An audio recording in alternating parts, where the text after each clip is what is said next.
बच्चों को skill development के लिए, टेक्नोलॉजी डेवलपमेंट के लिए, क्योंकि आज का समय जो फंडामेंटल सिलेबस है, महत्वपूर्ण सब्जेक्ट है कि हिंदी, इंग्लिश, मैथमेटिक्स या साइंस में आकर के, सोशल साइंस के अलावा साइंस में हायर में जाकर के फिजिक्स, केमिस्ट्री, बायो, कंप्यूटर। तो आज का टाइम बहुत महत्वपूर्ण है बच्चों के लिए, क्योंकि सब्जेक्ट में, मेन सब्जेक्ट में कितना भी हमारा हायर मार्क हो, परसेंटेज हो, लेकिन अगर कंप्यूटर में हम बहुत अच्छा हमारा स्किल और नॉलेज नहीं है तो हमारे कंपटीशन के लिए, हमारे फ्यूचर के लिए, हमारे कैरियर के लिए शायद बहुत एलिजिबिलिटी या योग्यता नहीं बनती है। जैसे हाँ, तो दूसरा ये है कि जैसे अगर हम आप ये कह लें कि हम सभी सब्जेक्ट जानते हो या हमारे बच्चे, और अगर उनको इंग्लिश में आती हो आज के समय में, तो उनका भविष्य, आने वाला समय या ऑल ओवर नेशनल लेवल पर या कभी परिस्थिति बने तो देश से बाहर जाने पर, तो अगर इंग्लिश नहीं आती है तो फिर वह प्रॉब्लम क्रिएट करेगा। और स्थितियाँ ये है कि बच्चे आपके हैं, ये संस्था है, हम सब शिक्षक के रूप में काम करते हैं। ओवरऑल सभी का रोल बनता है कि बच्चों का विकास हो, सर्वांगीण विकास हो, हर दिशा में विकास हो। आपका अपना रोल है, माँ का अपना रोल है, परिवार का अपना रोल है, टीचर का, सबका अपना रोल है, और सबका सकारात्मक दिशा में एक ही प्रयास है कि बच्चा में सर्वांगीण विकास हो, मल्टी डायरेक्शनल विकास हो। और एक महत्वपूर्ण चीज आप ये समझे, जो भी बच्चे हैं, कोई भी बच्चे, अक्सर मान ये लिया जाता है कि कुछ बच्चों में बहुत तीव्र प्रतिभा होती है, कुछ में कम होती है, ऐसी एक जनरल धारणा बन जाती है। लेकिन वास्तविकता है कि ऐसा नहीं है। हर व्यक्ति अपने आप में अद्भुत है, अपने आप में विशेष है, और उसकी क्वालिटी, उसकी क्षमता, उसकी आईक्यू, ब्रेन के मेजरमेंट को आईक्यू करते हैं, उसकी आईक्यू को स्पेशल है। जैसे एक उदाहरण देखें कि हम सभी लोग हैं, हम सभी का आधार कार्ड है, आधार कार्ड है। अब आप सभी बैंक अकाउंट से, आधार से सभी लोग जुड़े हुए हैं, तो क्या आपका आधार कार्ड कंप्यूटर के फिंगरप्रिंटिंग रखने पर, आपका फिंगर रखने पर किसी दूसरे व्यक्ति का आधार कार्ड खुल सकता है? नहीं खुल सकता।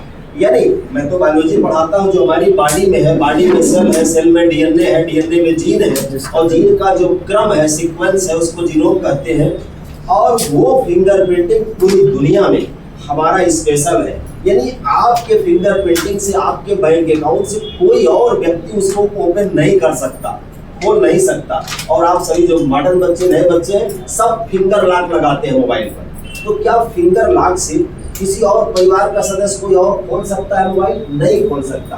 हमारा कहने का पर्पज ये है कि जैसे हमारी फिंगर की डीएनए का स्पेशल क्रम है, उसी तरह हर व्यक्ति का क्रम है, हर बच्चे का क्रम है, दुनिया के हर व्यक्ति का क्रम है। और पूरी दुनिया में 820 करोड़ लोग हैं, और एक व्यक्ति का डीएनए फिंगरप्रिंटिंग दूसरे से कभी भी मैच नहीं कर सकता। यानी हम आप ये कहना चाह रहे हैं, जो बच्चा है, बच्चे में स्पेशल प्रतिभा छिपी हुई, स्पेशल हर किसी में विशेष है। अब उस प्रतिभा को बाहर रखना नहीं, हम आप अगर बार बार उसे सप्रेस करते हैं, नहीं तुम्हें कुछ नहीं आता, तुम सबसे पीछे हो, हम दबाएं, आप दबाएं, परिवार दबाएं, पेरेंट्स, हर जगह से उसकी प्रतिभा जो छिपी हुई बाहर नहीं आती है। आपसे प्रोत्साहन, फैमिली से प्रोत्साहन, पेरेंट्स से प्रोत्साहन, टीचर से, उसके अंदर की क्षमता बाहर आती है। और सबके अंदर विशेष क्षमता है, स्पेशल क्रिएशन है। परिवार ये सोच रहे, माँ बाप के लिए सिर्फ स्कूल जिम्मेदार है, स्कूल भी जिम्मेदार नहीं है। और स्कूल ये सोच रहे सिर्फ पेरेंट्स जिम्मेदार है, सबकी जिम्मेदारी है। सबकी जिम्मेदारी देखिए, आपका अपना रोल, हमारा आपका अपना रोल, और मिल करके उसको आगे बढ़ाते हैं। तो एक एग्जाम्पल, मैं एक वीडियो देखा, उसको शेयर करना चाहूँगा। और वो विदेश का एक स्कूल, छोटे छोटे, एकदम छोटे छोटे बच्चे आए। तो स्कूल ने पेरेंट्स को टेस्ट करने के लिए कि पेरेंट्स बच्चों को कितना केयर करते हैं, उसको टेस्ट करने के लिए क्या किया, सभी बच्चे, सैकड़ों बच्चे थे, ऐसे फर्श पे सब सो दिया। सभी बच्चे ऐसे सो गए, और उन बच्चों को ऊपर एकदम लाइन से, और बच्चों को ऊपर एक सफेद कपड़ा डाल दिया गया, और केवल पैर खुला था सबका। इधर कपड़े नहीं दिख रहे थे, चेहरे नहीं दिख रही थी, पूरी बॉडी नहीं दिख रही थी, सिर्फ पैर दिख रहा था। यस, सब सैकड़ों बच्चे ऐसे। और स्कूल की तरफ से, विदेश का स्कूल, और पेरेंट्स को, माता पिता को बोला गया कि आप इन बच्चों में से आपका बच्चा कौन है इसे आप पहचान लें और उसको पकड़े, बच्चा आ जाएगा। तो उसमें से कुछ पेरेंट्स तो पहचान लिए, कुछ नहीं, क्योंकि केवल पैर से पहचानना था। स्कूल वहां ये टेस्ट करना चाह रहा था कि जो माता पिता है तो उनको थोड़ा ये होता है कि आप अपने बच्चों को कितना केयर कर रहे हैं। जो बहुत गहराई से जुड़ा होगा वो बच्चे का पैर पहचान लेगा, मेरे ही बच्चे का है। और जो बहुत की ठीक है, परिस्थितियां ऐसी भी है कि थोड़ी सी उम्र अधिक, हम लोग तो हायर क्लासेस में पढ़ाते हैं, वहाँ होता है कि बच्चे अगर पेरेंट्स से या किसी चीज़ों से बहुत कांटेक्ट नहीं है, परिवार बिजी है, पेरेंट्स बिजी, बहुत हद तक बातचीत नहीं हो पा रही है, दूर से हाय हेलो हो रहा है, तो बच्चे की क्या प्रॉब्लम है, जब तक हम थोड़ा सा सुनेंगे नहीं, बैठेंगे नहीं, बात नहीं करेंगे तो उसकी समस्या क्या हम समझ नहीं पाएंगे। दूर से हमने नहीं ठीक है, वो भी ठीक है, तो बच्चे की जो भी छोटी सी समस्या है क्या है वो बढ़ती रहती है। और उसमें सिर्फ पेरेंट्स नहीं, टीचर की भी जिम्मेदारी, टीचर को बेटा क्या प्रॉब्लम है, क्या रीजन है, समस्या मुझे बताओ, तो बताता है। तो अगर टीचर के हल करने लायक है तो टीचर हल करेंगे, या पेरेंट्स से हल करने लायक है तो वो उसको हल करेंगे।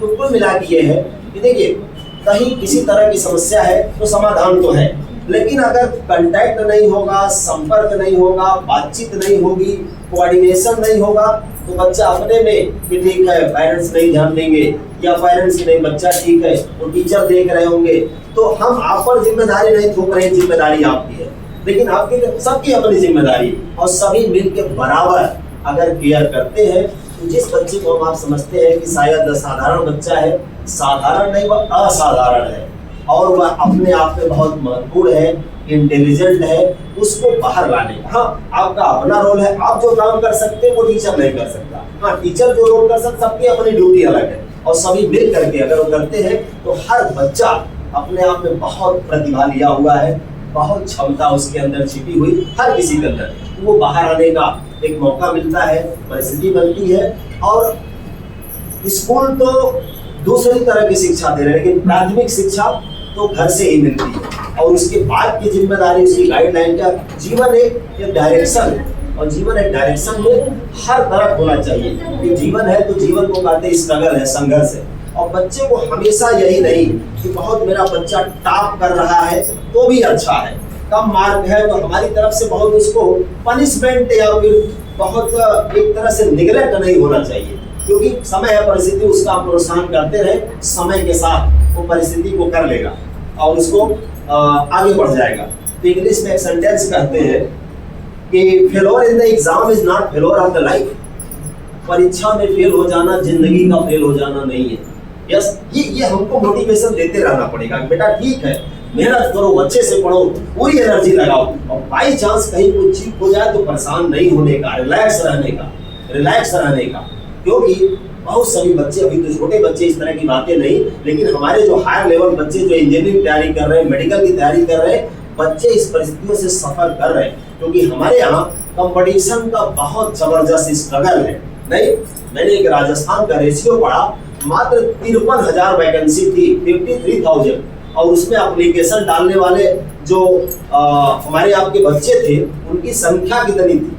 उनकी संख्या थी कि 1,03,00,000 थी। अब आप बताइए कि 1,03,00,000 उसमें फॉर्म भरने वाले हैं, 53,000 को नौकरी मिलेगी, बाकी सब तो बाहर आना ही है।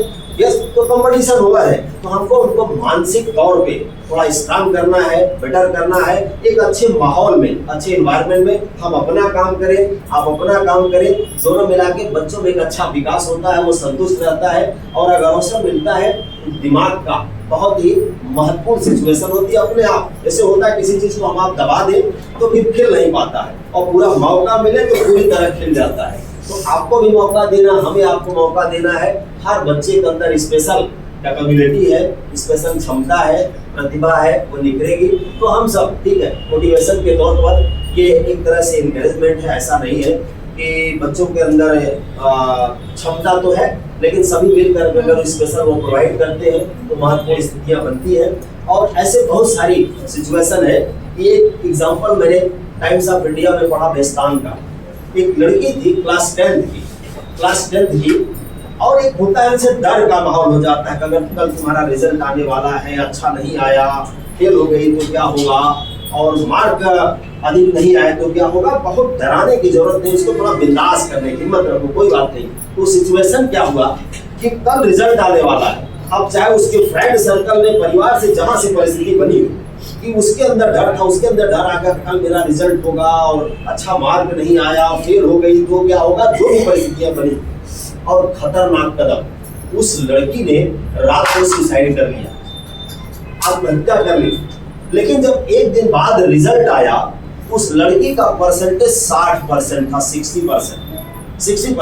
यानी कहीं ना कहीं उसके दिमाग से ये डर आया, माहौल आया, जैसे भी आया, उसके मित्रों से आया हो और लोगों से आया हो कि होता है बच्चों में, नहीं फेल हो गए तो क्या होगा, फेल हो गए तो क्या होगा। उसको लगता है कि किसको चेहरा दिखाएं, क्या करेंगे। हमारा कहना इतना अधिक डराने की जरूरत नहीं है। प्रतिभाएं बहुत अधिक जीवन में है और बहुत तरह से निखरती है। नहीं, महात्मा गांधी अपने जीवन में 4 बार फेल हुए। लता मंगेशकर भारत रत्न मिला है, बहुत बड़ी शिक्षा में नहीं है। सचिन तेंदुलकर को भारत रत्न मिला है और 12 पास नहीं है। तो ऐसा नहीं है कि अगर हमारी डिग्री नहीं तो जीवन कुछ नहीं, ऐसा नहीं, बहुत कुछ है, बहुत सारी चीजें हैं। नेल्सन मंडेला इतने बड़े वर्कर रहे, लेकिन ऐसा नहीं, क्योंकि जो लगाव होता चीजें वो कई बार आदमी सीख लेता है।